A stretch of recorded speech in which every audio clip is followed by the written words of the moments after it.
Hello everyone, आज date है 20 जुलाई 2021 और द हिंदू न्यूज एनालिसिस में आपका स्वागत है। इस वीडियो में हम द हिंदू की इंपॉर्टेंट न्यूज़ को एग्जाम के पॉइंट ऑफ व्यू से डिस्कस करेंगे। इस न्यूज़पेपर की पीडीएफ का लिंक नीचे डिस्क्रिप्शन में दिया हुआ है या फिर आप direct Telegram channel volcano IAS academy को सर्च करके वहाँ से भी पीडीएफ को डाउनलोड कर सकते हो। फर्स्ट न्यूज आज हम डिस्कस करने वाले हैं कि हमारे इंडियन कॉन्स्टिट्यूशन की जो साइज है वो इतनी बड़ी क्यों है। अगर पूरे वर्ल्ड के कॉन्स्टिट्यूशन से हम कंपैरिजन करें तो Indian constitution is so big. इसके मेजर रीजन का पता लगाने से पहले हम इंडियन कॉन्स्टिट्यूशन के साइज के बारे में पता करने की कोशिश करते हैं। ओरिजिनली मतलब 1949 में जो हमारा इंडियन कॉन्स्टिट्यूशन था उसमें एक प्रीएम्बल थी, 395 आर्टिकल्स जो 22 पार्ट्स में डिवाइडेड थे और 8 शेड्यूल्स थी। शेड्यूल्स आपको पता है कि कोई भी जो आर्टिकल जिसको एक डिटेल्ड फॉर्म में डिस्कस किया गया हो वो ही शेड्यूल बोली जाती है। प्रेजेंट टाइम में हमारे इंडियन कॉन्स्टिट्यूशन में प्रीएम्बल 470 लगभग आर्टिकल्स जिनको 25 पार्ट्स में डिवाइड किया गया है और 12 शेड्यूल्स हैं। इससे क्या पता चलता है कि समय के साथ में टाइम के अकॉर्डिंग हमारे इंडियन कॉन्स्टिट्यूशन ने अपने आप में चेंज किया है और जो जो अच्छी चीज़ें हैं उनको अपने आप में ग्रहण किया है, जो गलत चीज़ें हैं उनको समय के साथ में छोड़ दिया है। अब इंडियन कॉन्स्टिट्यूशन का जो साइज इतना बड़ा है उसके बारे में कुछ पॉइंट्स हम देखेंगे कि किन के आधार पर इंडियन कॉन्स्टिट्यूशन का जो साइज है सो बिग है। फर्स्ट अगर मेजर रीजन का पता करें तो हमारे इंडियन कॉन्स्टिट्यूशन का जो बेसिक है वो गवर्नमेंट ऑफ इंडिया एक्ट 1935 से लिया गया है। मतलब इंडियन कॉन्स्टिट्यूशन का 3/4 पार्ट लगभग 75% जो भाग है वो इस एक्ट से लिया गया है। और एक जो गवर्नमेंट ऑफ इंडिया एक्ट 1935 था ये खुद ही बल्कि था। जो जब किसी चीज़ का जो आधार है वो ही बल्कि हो, वो ही वास्ट हो, वो ही बिग हो, तो उस पर बनने वाला जो चीज़ है, जो एक फाउंडेशन, जिस फाउंडेशन के आधार पर कुछ नई बिल्डिंग बन रही है वो भी वास्ट होगी, वो भी बल्कि होगी। सेकेंड मेजर रीजन है सिंगल कॉन्स्टिट्यूशन। हमारे इंडिया में सेंट्रल गवर्नमेंट और स्टेट के लिए दोनों के लिए सिंगल कॉन्स्टिट्यूशन है। ऐसा नहीं है कि यूएसए में सेंटर के लिए अलग से कॉन्स्टिट्यूशन हो और स्टेट्स के लिए अपना अलग अलग कॉन्स्टिट्यूशन हो, ऐसा नहीं है। तो सिंगल कॉन्स्टिट्यूशन होने की वजह से हर प्रॉब्लम को, हर चीज़ को, हर स्टेट के बारे में जो जो मेजर प्रोविजंस हैं उनको इन सिंगल कॉन्स्टिट्यूशन में ही इंक्लूड किया गया है। इसकी वजह से भी इंडियन कॉन्स्टिट्यूशन की साइज बढ़ गई है। नेक्स्ट है डाइवर्सिटी। हमारे इंडियन कॉन्स्टिट्यूशन में ना सिर्फ हमने डायरेक्टली जो फंडामेंटल राइट्स हैं उनके बारे में बात की है, लेकिन इसके अलावा चिल्ड्रन प्रोटेक्शन के लिए हमने अलग से बात की है, वीमेंस के लिए हमने अच्छे से बात की है। मतलब सेम प्रोविजन हर एरिया को अच्छे से हमने कवर किया है हमारे इंडियन कॉन्स्टिट्यूशन में। ऐसा नहीं है कि कोई भी एरिया में लूफोल छोड़ दिया ताकि समय के साथ में उसमें कुछ प्रॉब्लम क्रिएट हो और उसमें कुछ अलग ही अर्थ निकाला जाए, ऐसा हमारा इंडियन कॉन्स्टिट्यूशन में नहीं रखा गया है। नेक्स्ट है एक फंडामेंटल राइट्स का भी आप एग्जाम्पल ले सकते हो। जैसे बहुत सारे कंट्रीज, जैसे कि हम बात करते हैं यूएसए में सीधा सीधा फंडामेंटल राइट्स के बारे में कॉन्स्टिट्यूशन में बताया गया है, लेकिन फंडामेंटल राइट्स को लेकर भी कुछ सीमाएं होती हैं, कुछ लिमिटेशंस होती हैं। उनके बारे में यूएसए के कॉन्स्टिट्यूशन में नहीं बताया गया है, लेकिन हमारे इंडियन कॉन्स्टिट्यूशन में ना सिर्फ फंडामेंटल राइट्स के बारे में बताया गया है बल्कि उसके लिए जो लिमिटेशंस हैं उनको भी फंडामेंटल राइट्स चैप्टर में ही डिटेल्ड अच्छे से एनालिसिस किया गया है। तो ये मेजर रीजन है जिसकी वजह से इंडियन कॉन्स्टिट्यूशन समय के साथ में बढ़ता जा रहा है। नेक्स्ट है आर्टिकल 368। ये है कॉन्स्टिट्यूशनल अमेंडमेंट एक्ट। इसके तहत आर्टिकल 368 के तहत कॉन्स्टिट्यूशन में अमेंडमेंट किया जा सकता है और जब अमेंड किया जाएगा कुछ चीज़ उसमें समय के साथ चेंज की जाएगी, कुछ ऐड की जाएगी। और हमारे इंडियन कॉन्स्टिट्यूशन में अब तक 104 कॉन्स्टिट्यूशनल अमेंडमेंट एक्ट हो चुके हैं। तो जब इतने कॉन्स्टिट्यूशनल अमेंडमेंट एक्ट हो चुके हैं हमारे इंडियन कॉन्स्टिट्यूशन में, तो साइज जो वास्टनेस है, जो एक एलिफेंट साइज है हमारे इंडियन कॉन्स्टिट्यूशन का, वो बढ़ना बहुत ज़्यादा आवश्यक है। क्योंकि देखो इतना जब चेंजेस होगा तो बिल्कुल क्लियर बात है कि जो बोला जा रहा है कि Indian constitution is so vast, इसके बारे में ये जो सारे मेजर रीजन्स को अगर आप इंक्लूड करोगे ना तो आपको नेचुरल लगेगा कि जब ये सारी चीज़ें आपने इंक्लूड की हैं एक सिंगल कॉन्स्टिट्यूशन में, तो ये सब कुछ इतना जो साइज है, जो एलिफेंट साइज का माना जा रहा है हमारे इंडियन कॉन्स्टिट्यूशन को, वो तो नेचुरल है। अब हम द हिंदू की जो इम्पोर्टेंट न्यूज़ हैं उनके बारे में डिस्कस कर लेते हैं। फर्स्ट न्यूज, सुप्रीम कोर्ट ने बोल दिया है, केरला से पूछा है कि कोविड-19 के समय में जब इतनी प्रॉब्लम चल रही है तब आपने बकरीद के समय में अपनी जो पॉपुलेशन है उनको इतना रिलैक्सेशन क्यों दिया है। केरला ने बोला है कि कोविड की वजह से लोगों को हमने घरों में इसलिए बंद किया ताकि उनकी जान बचाई जा सके, लेकिन कोविड की वजह से लोगों ने अपनी जो लाइवलीहुड है उनको खो दिया है। तो जान के ऊपर तो वैसे ही बनाई है, क्योंकि जो उनके पास में जो रिसोर्सेज थे वो समय के साथ में ख़त्म होते जा रहे हैं। तो इसीलिए केरला ने ये सोचा कि कुछ दिनों की अगर वहाँ छूट दी जाएगी तो लोगों का जो एक लाइवलीहुड है उसको दोबारा से एक बैलेंस जो है, जो बिगड़ चुका है, उसको दोबारा से रीबैलेंस किया जा सकेगा। नेक्स्ट न्यूज, पार्लियामेंट का मानसून सेशन स्टार्ट हो चुका है। अगर हम जो हमारे कॉन्स्टिट्यूशन की बात करें तो हमारे कॉन्स्टिट्यूशन में किसी भी सेशन का नाम नहीं लिखा गया है, सिर्फ इतना बोला गया है पार्लियामेंट के 2 सेशन के बीच में 6 महीने से ज़्यादा का अंतर नहीं हो सकता। लेकिन हमारे इंडिया में ट्रेडिशनली 3 सेशन होते हैं, जिसमें बजट सेशन होता है, फिर मानसून सेशन होता है और फिर होता है विंटर सेशन। इन तीनों सेशन में टाइम पीरियड जो है वो डिसाइड नहीं है, अंतर ज़्यादा भी हो सकता है, कम भी हो सकता है। तो पार्लियामेंट में जब मानसून सेशन स्टार्ट हुआ तो जो अपोजिट पार्टीज़ हैं उन्होंने विरोध किया। विरोध करने के कई कारण थे, जैसे एक तो पेट्रोल और डीजल के जो प्राइस है वो काफ़ी हाइक हो रहे हैं, काफ़ी बढ़ रहे हैं। दूसरा मेजर प्रॉब्लम था कि जो फार्म लॉज हैं जिनको लेकर के फार्मर्स काफ़ी लंबे समय से प्रोटेस्ट कर रहे हैं, उनके लिए भी अपोजिट पार्टी ने विरोध किया। नेक्स्ट न्यूज, यहाँ देखो, जो यूपी गवर्नमेंट है उसने डिसाइड कर दिया है, उसने फिक्स कर दिया है कि जो भी पर्सन अदर स्टेट से हमारे यूपी में प्रवेश करेगा उसको नेगेटिव RT-PCR टेस्ट रिपोर्ट रखनी होगी, क्योंकि कोविड के जो केसेज है वो दोबारा से बढ़ते जा रहे हैं और जो RT-PCR रिपोर्ट है वो 4 दिन पुरानी नहीं होनी चाहिए। इसके अलावा जो पर्सन जो फुल्ली वैक्सीनेटेड हैं उनको कुछ रिलैक्सेशन दिए जाएंगे। देखो, पेंडेमिक जो है वैसे तो अंडर कंट्रोल है, लेकिन हमें चौकन्ना रहने की आवश्यकता है, क्योंकि प्रॉब्लम दोबारा से इंक्रीज कभी भी हो सकती है। नेक्स्ट न्यूज, देखो, एक रिपोर्ट पब्लिश हुई है और उसमें बोला गया है कि Rahul Gandhi, Prashant Kishor, ex election commission Ashok Lavasa on list of spyware targets. Analysis confirms Pegasus attack or attempts on 10 Indian numbers, says report. इस रिपोर्ट में ये बोला गया है कि एक स्पाईवेयर है Pegasus, वो एक इजरायली कंपनी NSO ग्रुप के द्वारा इसको डेवलप्ड और लाइसेंस दिया गया था।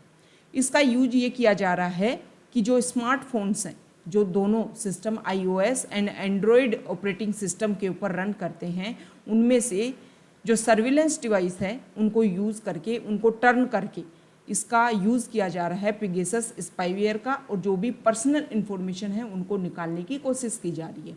तो इस रिपोर्ट में ये बोला गया है कि 10 इंडियन मेंबर्स ऐसे हैं, और भी ज़्यादा हो सकते हैं, जिनको टारगेट किया जा रहा है, जिनके ऊपर ये अटैक किया गया है, अटेम्प्ट किया गया, कोशिश की गई है कि उनकी जो इन्फॉर्मेशन है उनको निकाला जा सके। अब इस Pegasus का मेथड क्या है? Pegasus के जो मेथड है उसको कॉल्ड 0 क्लिक अटैक, मतलब यूजर के द्वारा कोई एक्शन की आवश्यकता नहीं है। अगर ये Pegasus स्पाईवेयर किसी के मोबाइल फ़ोन पे अटैक करता है तो ज़रूरी नहीं है कि यूज़र कुछ एक्शन लेगा तभी ये एक्टिव होगा, ये बिना एक्शन के भी एक्टिव हो जाता है किसी के भी सिस्टम में।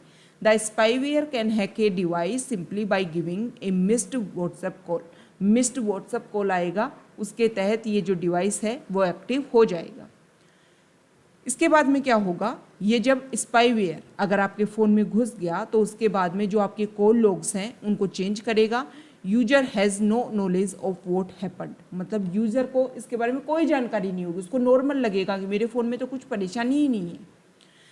एक बार अगर ये स्पाईवेयर आपके डिवाइस में एंटर कर जाता है तो ये क्या करता है, it installs A module to track call logs, read messages, emails, calendars, internet history and gather location data to send the information to the attacker।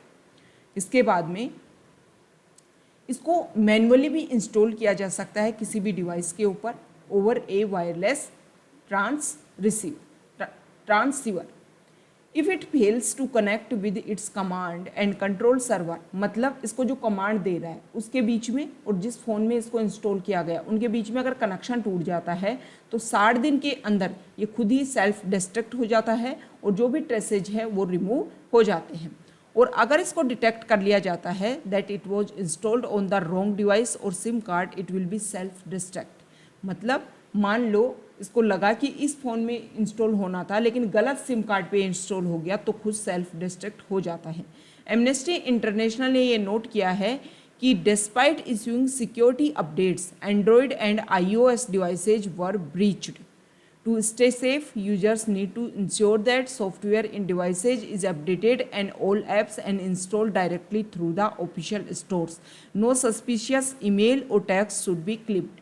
मतलब आपके फ़ोन पे अगर कोई भी सस्पिशियस ईमेल आता है, टेक्स्ट आता है, उस पर आपको क्लिक नहीं करना है। जो भी आपको इंस्टॉल करने हैं वो डायरेक्टली जो भी ऑफिशियल स्टोर्स हैं वहाँ से लो उनको इंस्टॉल करना है अपने फ़ोन में, तो इनसे बचा जा सकता है।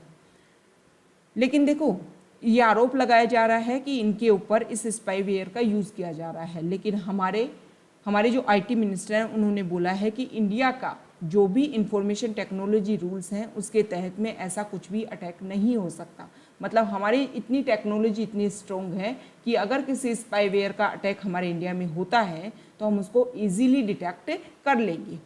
नेक्स्ट न्यूज यहाँ अरुणाचल प्रदेश के बारे में है। अरुणाचल प्रदेश में हैवी रेन होने की वजह से 4 विलेज ऐसे हैं जिनका कनेक्शन टूट गया था मेन अरुणाचल प्रदेश से, लेकिन उनको जो अपने बेसिक नीड्स हैं उनको कंप्लीट करने के लिए जो मूल अरुणाचल प्रदेश है उसे कनेक्टिविटी बनाना जरूरी था। इसीलिए जो विलेजर्स हैं उन्होंने गवर्नमेंट का इंतजार ना किए बिना अपने यहाँ पर स्ट्रिंग पुल बनाया और स्ट्रिंग पुल के तहत अपनी जो कनेक्टिविटी है उसको इंश्योर किया। देखो इस तरीके से जो गवर्नमेंट के साथ में अगर हमारी पॉपुलेशन लग करके वर्क करती है तो बहुत सारी प्रॉब्लम्स को हम इजीली सॉल्व कर सकते हैं। नेक्स्ट न्यूज देखो, एडिटोरियल पेज पे कुछ डाटा आए हैं। इस डाटा में ये बोला गया है कि हमारे जो हाउस होल्ड हैं इंडिया में उनकी जो इनकम लेवल है वो काफ़ी रिड्यूस हो गई है। अगर प्री कोविड-19 लेवल से आप कंपैरिजन करोगे तो लगभग 25% तक उनकी जो सैलरी है वो रिड्यूस हुई है।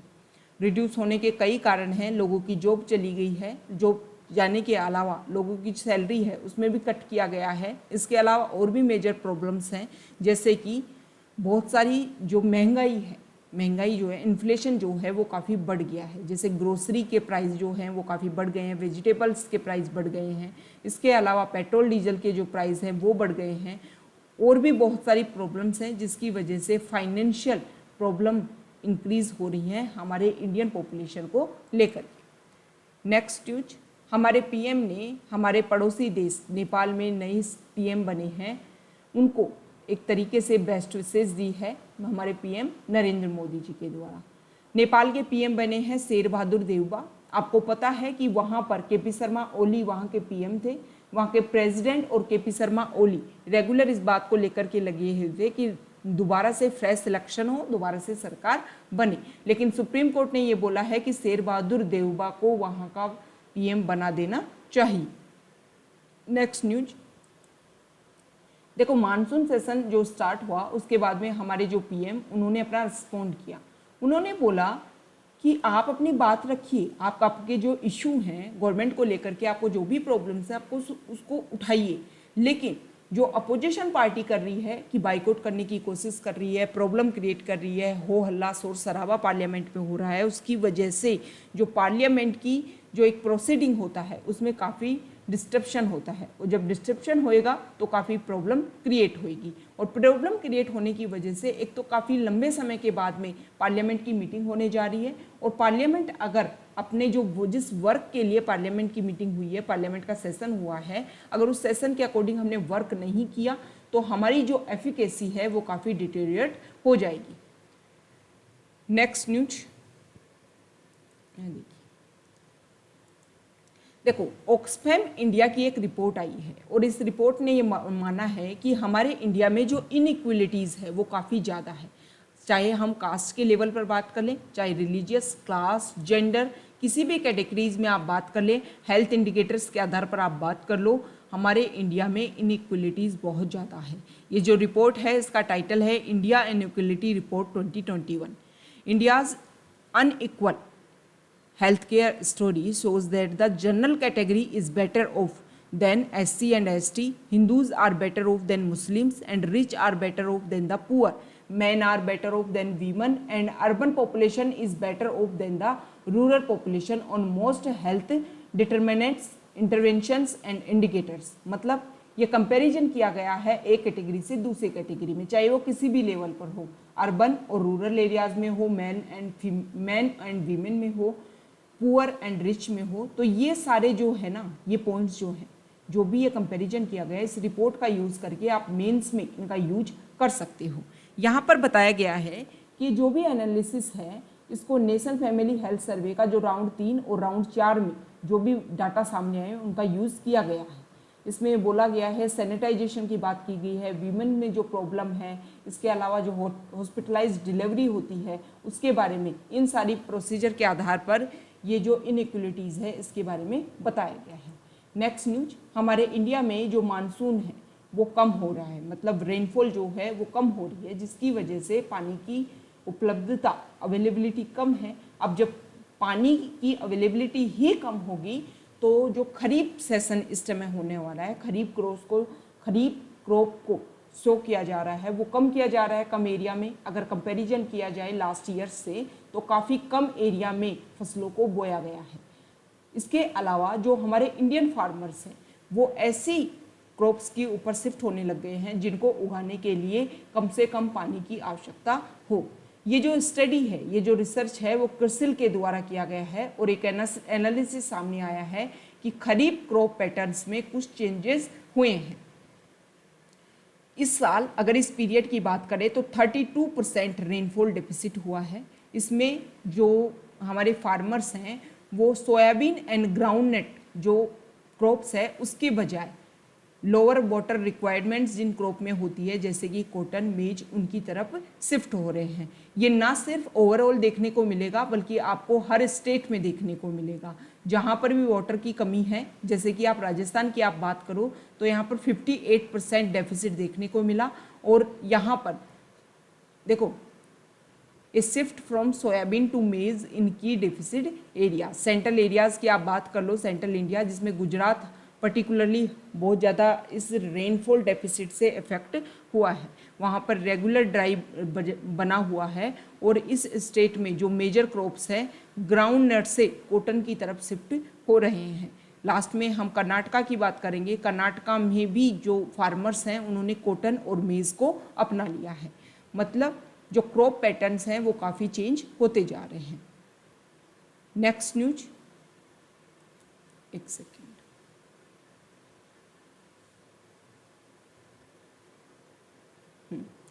सुप्रीम कोर्ट ने गुजरात को बोला है कि बहुत सारे पर्सन्स ऐसे होते हैं जो प्राइवेट हॉस्पिटल में इसलिए जाते हैं ताकि उनको अच्छे से सुविधा मिल पाए, अच्छे से उनका इलाज हो पाए, लेकिन प्राइवेट हॉस्पिटल में जो एक तरीके से poorly equipped private hospital and nursing homes after learning that the state has given a long rope to violators for building and fire safety norms despite a top court direction for immediate compliance in December 2020। मतलब आगजनी की बहुत ज़्यादा problem होने लग गई है private hospitals में। तो सुप्रीम कोर्ट ने गुजरात गवर्नमेंट को बोला है कि बहुत सारे जो इनोसेंट पीपल है वो अपनी जान इसलिए खो देते हैं क्योंकि अदर लोगों की प्रॉब्लम होती है। वैसे भी पहले भी डायरेक्शन दिया जा चुका है कि हॉस्पिटल्स को कुछ गाइडलाइंस को फॉलो करना चाहिए। तो इस नोटिफिकेशन के बाद में गुजरात गवर्नमेंट से पूछा गया है कि आपने किस तरीके से वर्क किया, जो भी प्रॉब्लम्स हैं उनको आप किस तरीके से इफेक्टिवली उनको सोल्व करने की कोशिश कर रहे हो। तो Gujarat urban development and urban housing department ने एक नोटिफिकेशन जारी किया और उसमें बोला कि हम इफेक्टिवली जो बिल्डिंग ओनर्स हैं उनको हम डायरेक्शन दे रहे हैं, गाइडलाइंस दे रहे हैं और जून 2022 तक हम बिल्डिंग यूज परमिशन को भी ऑब्टेन कर लेंगे। मतलब वर्क किया जा रहा है इसके ऊपर कि जो फायर इंसिडेंट हुए हैं उनसे हम कुछ लर्निंग सीख रहे हैं। आसाम गवर्नमेंट ने अभी जो ईद का सेलिब्रेशन होने वाला है उसके ऊपर मास गैदरिंग्स में बैन लगा दिया है। नेक्स्ट न्यूज, देखो, बॉम्बे हाई कोर्ट ने बोला है कि speedy trial is a fundamental right.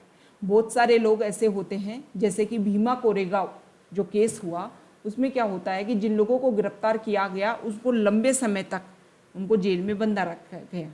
अभी मिस्टर स्टालिन की डेथ हो गई, और जब मिस्टर स्टालिन की, देखो, ट्राइबल राइट एक्टिविस्ट स्टान स्वामी की डेथ हो गई, इसमें बोला गया कि जब उनको जेल में रखा गया उनकी वजह से कोविड उनको हो गया, और कोविड होने की वजह से उनकी डेथ हो गई।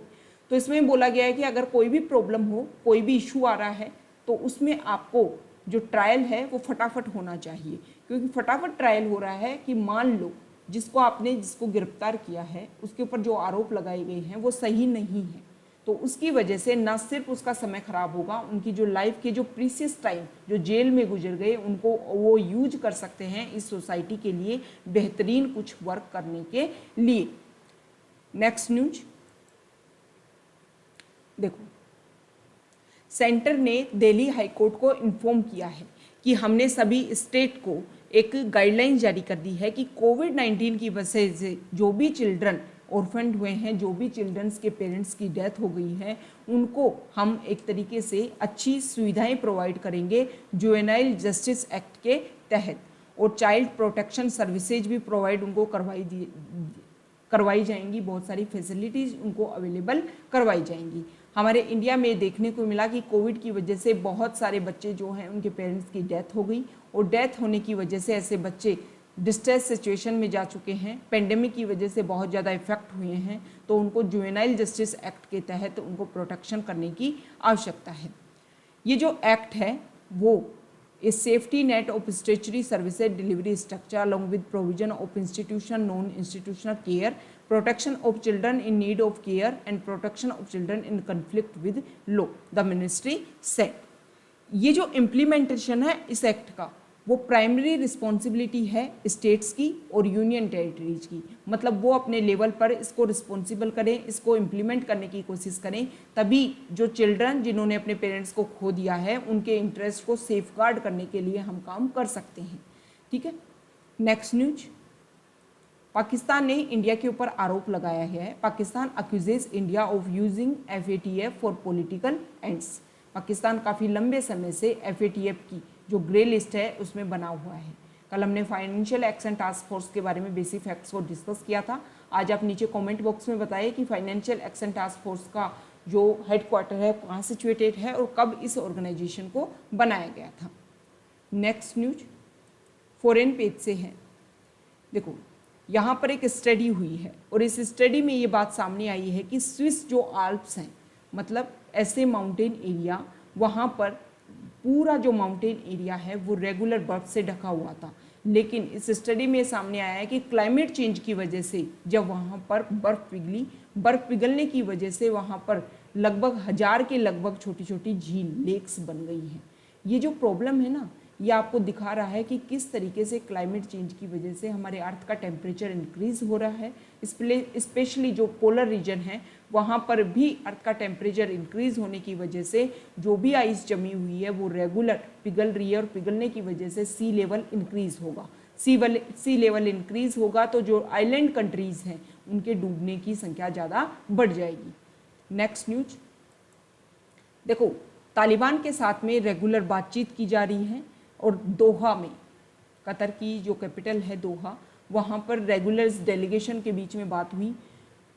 अफगानिस्तान की तरफ से अब्दुल्ला और तालिबान की तरफ से उनके खुद के डेलीगेशन थे, उनके बीच में जो बातचीत हुई उसमें ये सामने आया कि कोशिश की जा रही है कि तालिबान को कर्ब किया जाए, क्योंकि जिस तरीके से US और नाटो एलीज की आर्मी जब यहाँ से निकली तो तालिबान ने दोबारा से जो पावर 1996 से 2001 तक सारी पावर उनके हाथ में थी, दोबारा से तालिबान ने अपने हाथ में कंसंट्रेट उसको करने की कोशिश की है। तो जिस तरीके से तालिबान पावर के द्वारा सारी जो पावर है उसको अपने हाथों में लेने की कोशिश कर रहा है, उसको कंट्रोल करने की कोशिश की जा रही है, और इसी को लेकर के जो दोहा रेगुलर जो बातचीत का दौर चल रहा है दोहा में, उसी में कुछ आउटकम्स निकलने की संभावना है। ये आउटकम्स के आधार पर ये हो सकता है कि तालिबान जो है वो कोशिश करे कि अफगानिस्तान जो लैंड है उसका यूज़ नहीं करने दिया जाएगा किसी भी कंट्री के इंटरेस्ट में। नेक्स्ट न्यूज देखो, हमारे पड़ोसी देश श्रीलंका, नेबर कंट्री, एक आइलैंड नेशन है और वहाँ के जो प्रेसिडेंट है गोटाबाया राजपक्सा, वो चाहते हैं कि नेक्स्ट टर्म के लिए भी उन्हीं को बनाया जाए। देखो यहाँ पर जो राजपक्सा जनरेशन है वो आपको देखने को मिलेगा कि पीएम भी इन्हीं के ब्रदर हैं, ये ही प्रेसिडेंट हैं और बहुत सारे इन्हीं के जनरेशन के जो लोग हैं वो इनके कैबिनेट में भी हैं। तो जब एक तरीके से आप डेमोक्रेसी में भी आप अपनी फैमिली का इन्फ्लुएंस इतना इंक्रीज करोगे तो इस तरीके से तो आप जो किंगडम वाला जो फेज है उसी को फॉलो कर रहे हो, मतलब राजा वाला जो राजाशाही है उसी को आप फॉलो कर रहे हो। तो डेमोक्रेसी का तो नाम ही नहीं है ना। उसमें अगर आपकी फैमिली ही सब कुछ है, सारे लॉ एंड ऑर्डर्स आप ही के द्वारा इम्प्लीमेंट किए जाएंगे, आप ही के द्वारा बनाए जाएंगे, तो जो पॉपुलेशन है उनके इंटरेस्ट को आप कैसे सेव कर पाओगे। तो ये आज का हमारा डिस्कशन था। Okay, thank you.